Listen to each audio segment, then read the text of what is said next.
Et bonjour, c'est la semaine 38. Alors, cette semaine, on va commencer par un maxi vinyle de Santana, Special Club. En fait, c'est pas du tout de la dance ou du funk. C'est un sublime morceau qui s'appelle Aquamarine, qui était sur l'album Marathon de 1979. L'avantage, c'est qu'il y a un super son, puisque c'est un maxi. Et une version promo.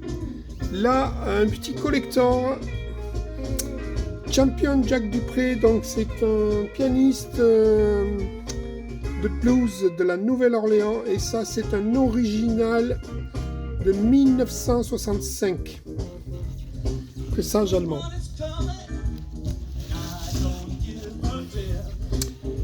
Kenny Burrell, le guitariste de jazz originaire de Detroit. Alors en fait c'est... Je vais vous le montrer parce qu'on n'en trouve plus beaucoup. Vous voyez la petite étiquette, la discothèque de prêt Octopus. Ça c'était dans les années 80-90 à Montpellier. Il y avait une discothèque de prêt qui était géniale, qui s'appelait Octopus. Et qui a été obligé de fermer puisqu'il y a eu un imbroglio juridique. Après, c'était interdit de louer des disques. Donc, voilà. Donc, il y a plein de gens, ils ont tout vendu. Il y a plein de gens qui ont acheté. Et là, voilà, c'était une personne qui avait acheté un de ces disques. Alors, ce Kenny Burrell, ce sont des inédits de 1961 et de 1962, mais qui ont été édités pour la première fois en 1983.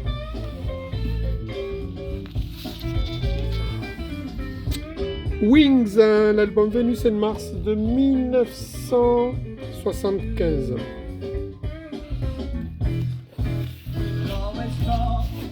Je baisse un peu parce que je crois que c'est trop fort.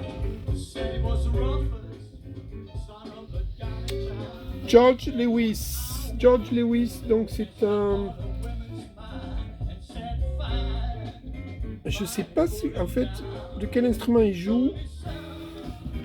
Il est de la Nouvelle-Orléans. Je vois qu'il a un hautbois. George Lewis. En tout cas, donc ce sont des enregistrements de 1954 à la Nouvelle-Orléans et 1957 avec voilà, plein de musiciens. Et lui, je sais plus. En tout cas, c'est du très bon jazz de la Nouvelle-Orléans, sur le très très excellent label Storyville, un label danois spécialisé dans le jazz. Et le pressage de ce disque, c'est pas marqué, je le daterai des années 60.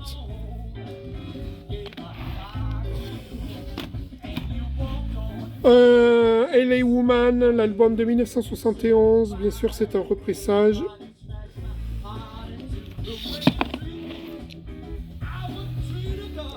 Strange Days, l'album des Doors de 1967, le deuxième album en 1967, ils avaient publié 2 albums.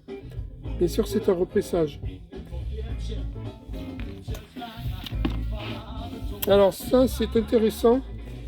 Dans la série des Neil Young, il en sort un par mois à peu près en ce moment. Un EP qui s'appelait Eldorado, qui était sorti, d'ailleurs c'est marqué là, uniquement au Japon et en Australie, en 1989, avec un groupe qui s'appelait The Restless. Alors je sais plus qui c'est. The Restless. Voilà, Neil Young plus The Restless. Ben voilà, c'est écrit. Chad Cromwell à la batterie et Rick Rosas à la basse. Et donc ils avaient sorti ce EP uniquement donc au Japon, en Australie. Et pour la première fois en 2022, il est sorti en vinyle.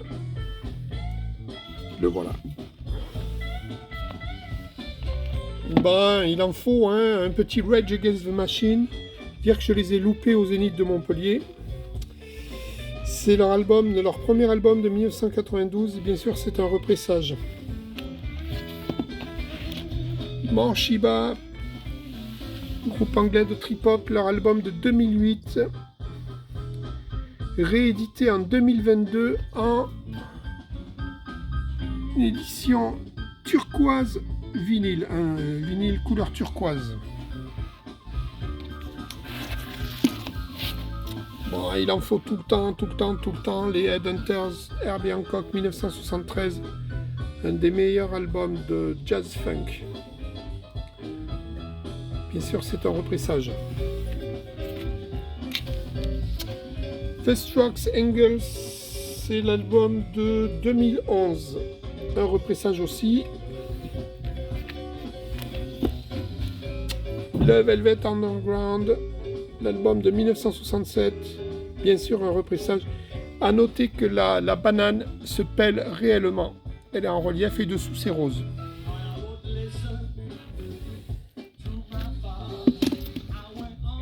Un petit King Crimson, leur premier album In the Court of Crimson King, en pressage à 200 grammes,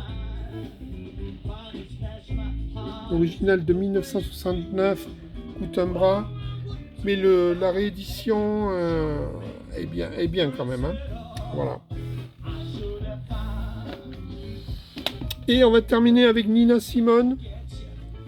Nina Simone, alors ça c'est...